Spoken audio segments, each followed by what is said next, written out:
Я отримав інформацію прямо із-під Слов'янська.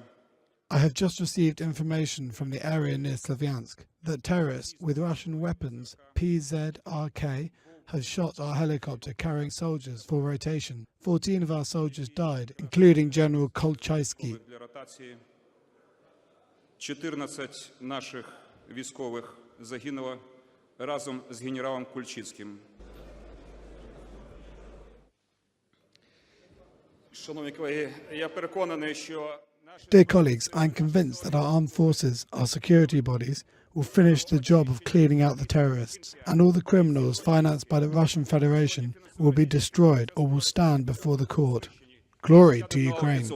Слава Україні!